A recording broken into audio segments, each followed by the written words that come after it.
बड़ी खबर बलौदाबाजार से है। कुत्ते का जूठा खाना खिलाने का ये पूरा मामला है। स्वयं सहायता समूह का ठेका निरस्त कर दिया गया है। 78 बच्चों को कुत्ते का जूठा खाना खिलाया गया था। बेहद ही गंभीर ये मामला देखने को मिला। कार्रवाई इस पर हुई है। स्वयं सहायता समूह का ठेका निरस्त कर दिया गया है। INS न्यूज की खबर का असर हुआ है। खबर दिखाए जाने के बाद ये कार्रवाई हुई है।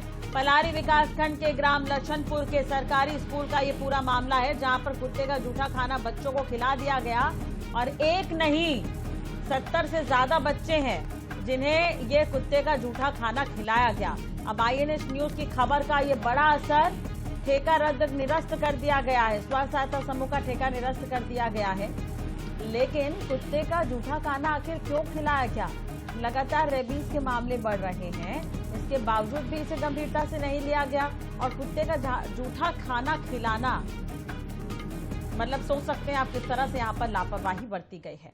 INS ने इस खबर को प्रमुखता से दिखाया। बलौदाबाजार की एक खबर है। बच्चों को हालांकि एहतियातन इंजेक्शन भी लगवा दिए गए हैं, खबर ये भी मिल रही है। लेकिन दूसरी तरफ जिस स्वयं सहायता समूह को ये कार्यभार दिया गया था, जो ठेका दिया गया था, उसे निरस्त कर दिया गया है। तो स्वयं सहायता समूह का ठेका निरस्त, ये बड़ी खबर, बड़ा एक्शन। 78 बच्चों को कुत्ते का जूठा खाना खिलाने मामले पर यह कार्रवाई की गई है। INS न्यूज की खबर का यह असर हुआ है।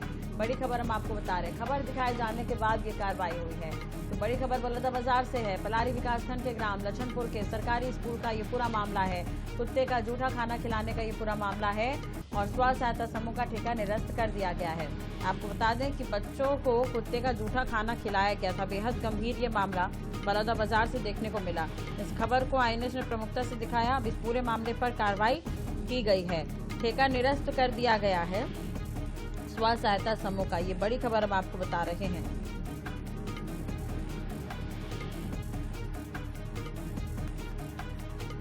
तो स्कूलों में बच्चों को कुत्ते का जूठा खाना खिला दिया। मामला उजागर होने पर 78 बच्चों को एंटी रेबीज का टीका भी लगाया गया। मिड डे मील के तौर पर बच्चों के लिए जो खाना दिया गया, वो खाना कुत्ते ने खा लिया था। फिर वही भोजन जो है बच्चों को परोस दिया गया।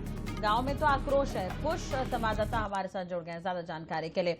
कुछ, अभी स्वयं सहायता समूह का ठेका निरस्त कर दिया गया है, लेकिन जिस तरह से लापरवाही बरती गई है, अमानवता जिस तरह से यहाँ पर दिखाई गई है, उस तरह से और भी कड़ी कार्रवाई होनी चाहिए थे। फिलहाल फौरी तौर पर क्या कुछ कार्रवाई की गई है, जानना चाहेंगे आपसे। जी बता दूं कि जो इस मामले में जो मिड डे मील में जो है लापरवाही की गई थी, उसको लेकर जो है जो स्व सहायता समूह है, जो गांव में जो मिड डे मील का जो खाना तैयार करती हैं, उनको अस्थायी रूप से जो है निलंबित कर दिया, हटा दिया गया है। लेकिन सबसे बड़ी बात यह है कि बच्चों की जान से खिलवाड़ करने वाले स्वास्थ्य विभाग के ऊपर अभी तक कोई कार्रवाई नहीं की गई है। बिना किसी जांच के, बिना किसी सिम्टम के एंटी रेबीज का इंजेक्शन 10 साल, 11 साल, 12 साल के छोटे छोटे बच्चों को लगाया गया है, जिससे कहीं न कहीं बड़ी लापरवाही स्वास्थ्य विभाग की भी नजर आती है। जी, स्वास्थ्य विभाग की तरफ से क्या लापरवाही आप कह रहे हैं कि बच्चों को जो इंजेक्शन लगाए गए हैं उसमें किस तरह से अनियमितता बरती गई है? जी, जब जो कुत्ते के द्वारा जो जूठा भोजन खाने के बाद पालक जो स्कूल पहुंचे, तो उन्होंने आशंका जताई कि इसमें जो एंटी रेबीज का जो इन्फेक्शन बच्चों के ऊपर हो सकता है। इसको लेकर बच्चे जो है टीचर्स पर दबाव बनाने लगे कि इसकी जो है स्वास्थ्य परीक्षण कराया जाए। लेकिन इसमें कहीं न कहीं स्वास्थ्य विभाग की लापरवाही ये है कि छोटे छोटे बच्चों को बिना सिम्टम के जाने बिना एंटी रेबीज का डोज देना बहुत ही खतरनाक है और लापरवाही भी है। तो छोटे 1-2 बच्चों की बात होती है तो ऐसे में कुछ क्या हम ये समझे कि बलौदाबाजार में प्रशासन क्या ऐसे ही काम कर रहा है? स्वास्थ्य विभाग भी लापरवाह बना बैठा है। मिड डे मील जहां पर बच्चों को मिल रहा है, वहां पर भी लोग लापरवाह बने बैठे हैं। तो क्या सिस्टम ऐसे ही चल रहा है वहां पर? जी बता दूं कि मॉनिटरिंग करने का जिम्मा जो है, मिड डे मील मॉनिटरिंग करने का जिम्मा भी स्कूल के टीचर्स के ऊपर रहता है, लेकिन वो कहीं न कहीं उस पर भी जो लापरवाह नजर आए। बच्चों ने स्कूल के प्रबंधन को बताया भी कि जो कुत्ते द्वारा भोजन खाने को जूठा कर दिया गया है, उसके बाद भी स्व सहायता समूह ने जो लापरवाही पूर्वक बच्चों को भोजन परोसा और खिलाया। बच्चे डर के मारे के खा लिए और घर जाकर अपने परिजनों को बताया, तब यह मामला जो है सामने आया। चलिए, तो अब इस पर तो माननीयों का भी इंटरफेयर जरूरी है। माननीय कब तक पहुंचेंगे, ये भी बड़ा सवाल है। दूसरी बात ये कि जो उच्च अधिकारी हैं वो इस पर संज्ञान ले तो बेहतर होगा। बहुत बहुत शुक्रिया तमाम जानकारी और बातचीत के लिए। नजर बनाए रखेगा, अपडेट आपसे लेते रहेंगे।